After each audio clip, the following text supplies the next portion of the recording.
guys, so today we are going to be making the Tower of Babel using marshmallows and toothpicks.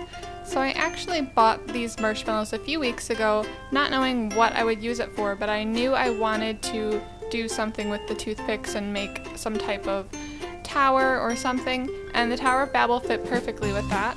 So we read about the Tower of Babel in our Bible, and then we tried making the tower. Now my kids are only 4 and 2, so this was a little bit advanced for them.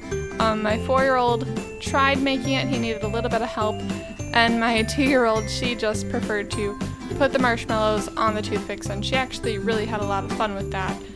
So it was kind of a fun project. I enjoyed it, but I made just a simple tower, one that I knew would stand up, or at least I hoped it would stand, and it did pretty well.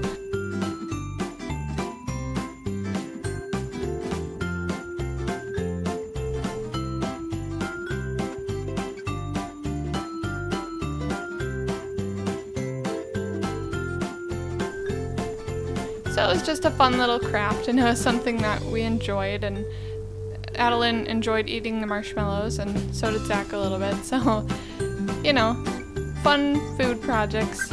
So let me know what you think about this project down in the comments, and we will see you guys in the next video. Alright, bye guys!